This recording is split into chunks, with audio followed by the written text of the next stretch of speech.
Não foi exatamente um bombardeio ao Irã. Foi, na verdade, um ataque contra a economia chinesa e eu vou explicar nesse vídeo. Se você ficar até o final, você vai entender como que isso interfere na economia global, no seu bolso, no meu bolso, nos seus investimentos e como você pode se proteger e até ganhar dinheiro com essa guerra que está acontecendo na geopolítica mundial. Meu nome é Mauro Calil, sou fundador da Academia do Dinheiro. Enriquecer é uma questão de ter e seguir um bom plano. E, cara, o plano dos americanos de retomar aquela história de fazer a América ser grande de novo parece que está fluindo resultados. E essa história do Irã é só mais uma mexida no tabuleiro, numa peça do tabuleiro. Então, fica comigo até o final que você vai entender como que esse jogo geoeconômico ele mexe no teu bolso e como que a gente consegue fazer dinheiro com isso frente à previsibilidade que as coisas já estão se mostrando. Vamos lá. Bom, primeiro, não foi um bombardeio ao Irã, foi um bombardeio à economia chinesa. Quando o mundo está discutindo aí Teherã, a conta, na verdade, está chegando em Pequim. Os números mostram por quê. Os analistas, jornalistas e mercados financeiros eles estão se debruçando sobre a mesma pergunta. O que vai acontecer agora com o Irã? Quais as instalações do Irã que foram destruídas? Quanto tempo levará para o regime se organizar no Estado iraniano? Quais são os impactos para os negócios? Bom, são perguntas legítimas, óbvio, mas sabendo que o dinheiro troca de mãos rapidinho, o questionamento devia ser outro. Devia ser quem é que perde mais dinheiro com o fechamento do Estreito de Hormuz? A resposta não está em Teherã, a resposta está em Pequim, isso mesmo. O Estreito de Hormuz é o corredor energético mais importante do planeta. Pelo Estreito de Hormuz passam todos os dias cerca de 20 milhões de barris de petróleo, o equivalente a 20% de toda a demanda global. E quem depende mais desse corredor não é a Europa, não são os Estados Unidos, é a China que recebe por ali aproximadamente metade de todo o petróleo bruto que ela importa. Quando os Estados Unidos e Israel bombardearam o Irã, a Guarda Revolucionária Iraniana, que a Guarda Revolucionária Iraniana, é bom a gente entender que é o próprio Estado, ok? Eles construíram o Estado iraniano ao redor dos princípios da Guarda Revolucionária Iraniana, tá legal? Então, quando a Guarda Revolucionária Iraniana declarou o fechamento efetivo do Estreito, eles não minaram apenas as instalações iranianas.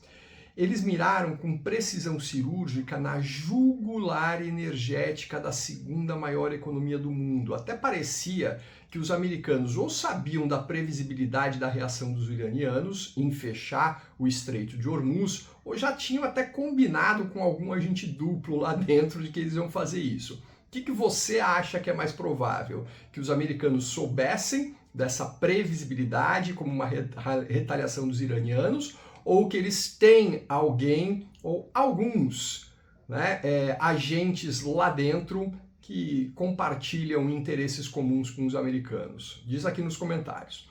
Bom, na verdade, essa guerra ela começou em 2018 e para a gente entender, vamos voltar no tempo, tá? 7 anos no tempo. Em 2018, o primeiro governo do Trump inaugurou a maior disputa comercial entre as duas maiores economias do planeta desde a Segunda Guerra Mundial.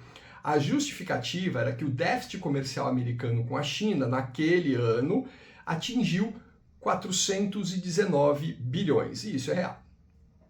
No segundo mandato de Trump, ele começou a usar a ferramenta das tarifas. Em 2018, a tarifa média americana sobre os produtos chineses era de mais ou menos 3%. Olha que beleza! E em 2025 chegou a 145%. Gente, 2 meses atrás chegou a 145%. Os resultados apareceram, mas eles foram parciais. O déficit bilateral caiu para 230 bilhões em 2025, e isso foi o menor nível desde 2009. Mas os chineses escreveram a arte da guerra com Sun Tzu. E Sun Tzu enfatiza a importância da adaptabilidade, da invisibilidade no campo de batalha. Ele sugere que quando você enfrenta movimentos inimigos, é crucial não acampar em terrenos baixos, não ignorar a diplomacia em terrenos abertos, não permanecer em terrenos desolados, planejar uma fuga em terrenos fechados e lutar até a morte em situações desesperadoras. O Sun Tzu diz ainda que há estradas que simplesmente não devem ser seguidas e há momentos em que não se deve capturar o inimigo, cidades que não devem ser atacadas e territórios que não devem ser disputados, e ocasiões em que as ordens do comandante simplesmente não devem ser seguidas. Essas diretrizes visam garantir que o exército mantenha a invisibilidade e a adaptabilidade, evitando que o inimigo possa planejar e atacar com antecedência. E sabendo disso, a China simplesmente virou a vela, redirecionou as suas exportações para outros mercados. Para onde?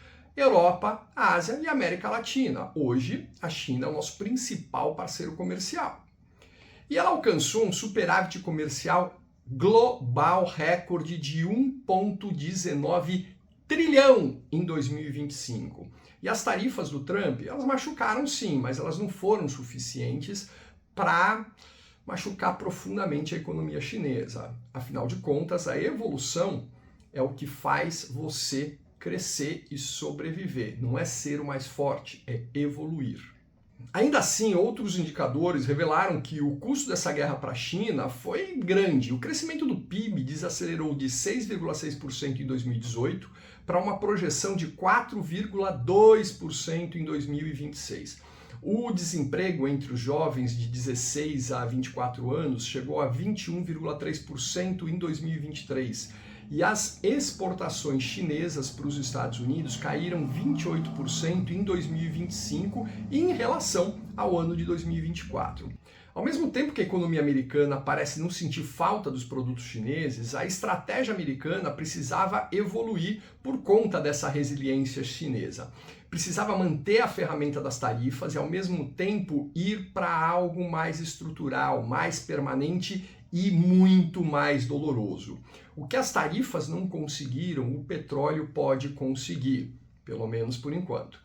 Existe um número que resume bem a vulnerabilidade estratégica da China de forma mais evidente do que qualquer tabela de tarifas. A China importa cerca de 10,27 milhões de barris de petróleo por dia. Desse total, entre 40% e 50% vem lá dos países do Golfo Pérsico, Arábia Saudita, Iraque, Kuwait, Emirados Árabes Unidos, e praticamente todo esse volume transita ali pelo Estreito de Hormuz. Ou seja, fechar Hormuz é cortar o combustível que alimenta as fábricas chinesas.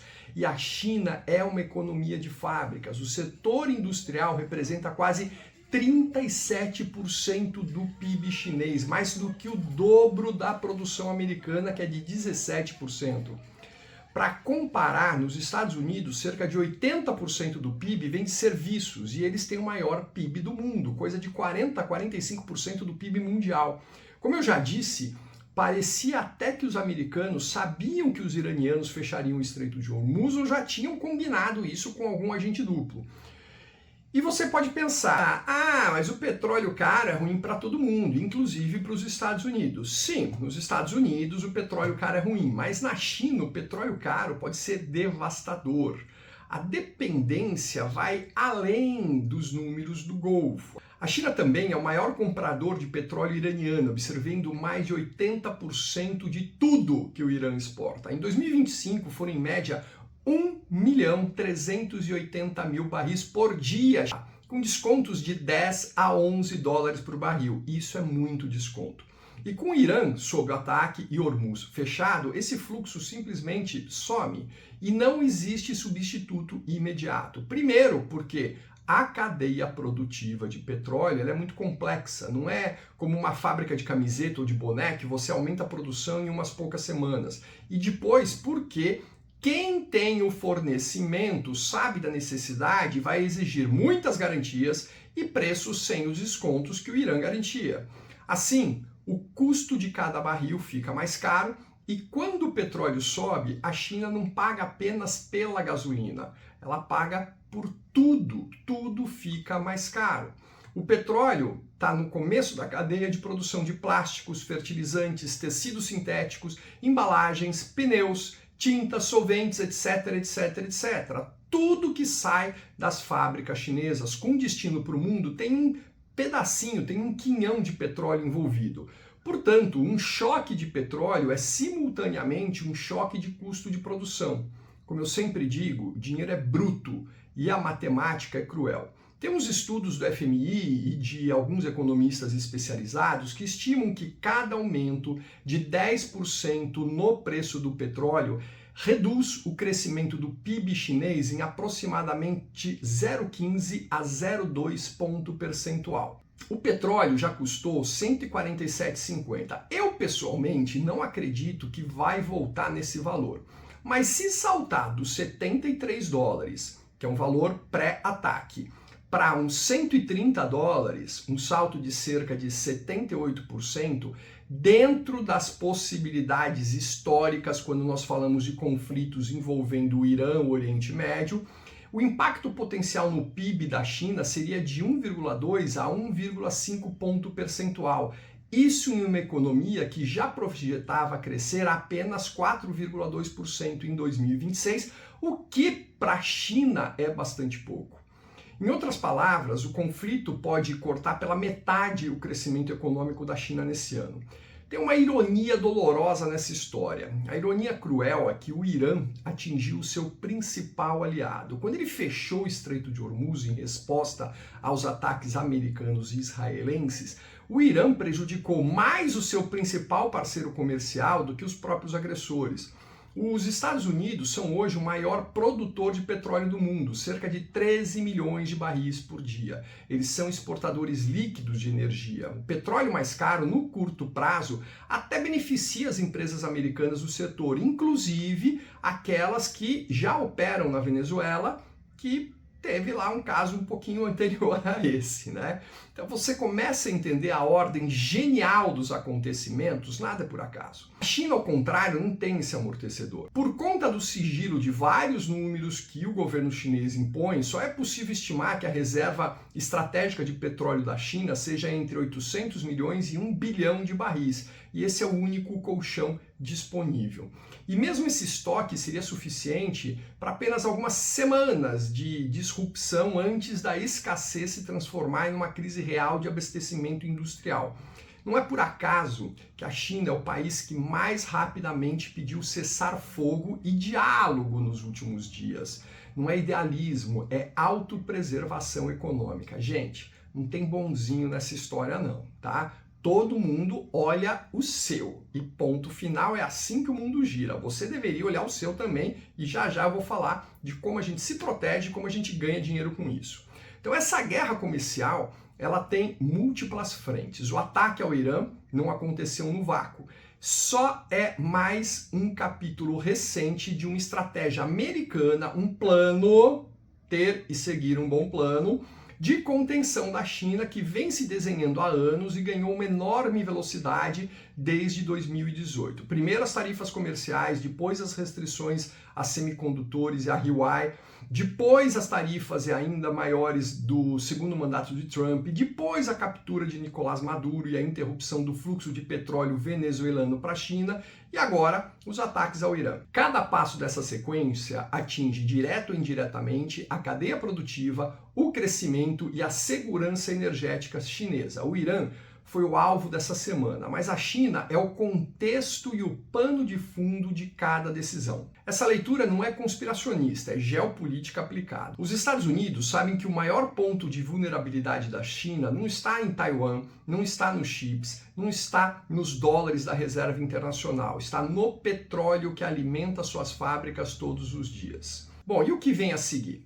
Bom, no curto prazo, os mercados eles vão refletir o choque. O petróleo já saltou e isso fez várias bolsas caírem e pode alcançar entre 90 e 130 dólares por barril, dependendo aí da duração do conflito. No Brasil, vamos ter mais inflação, manutenção ou até aumento da taxa Selic por conta da alta dos preços. As ações de refinadoras e petroquímicas chinesas devem sofrer e as petrolíferas e empresas de alta tecnologia americanas e europeias devem se beneficiar.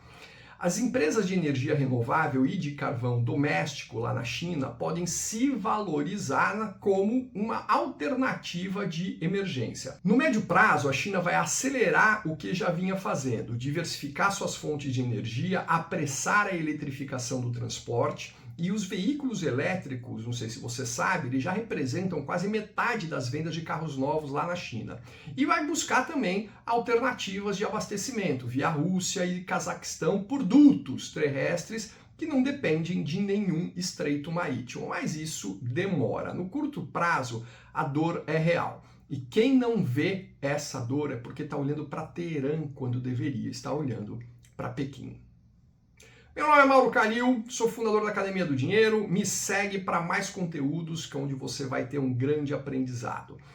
Como conclusão desse vídeo, o que eu te digo é o seguinte: no curto prazo, como as bolsas estavam em alta, ela deve ter uma correção. Operar vendido é o que eu estou fazendo agora, porque eu acredito que essa condição geopolítica vai fazer com que exista uma correção de preços e a gente vai ganhar vendendo na alta para recomprar na baixa.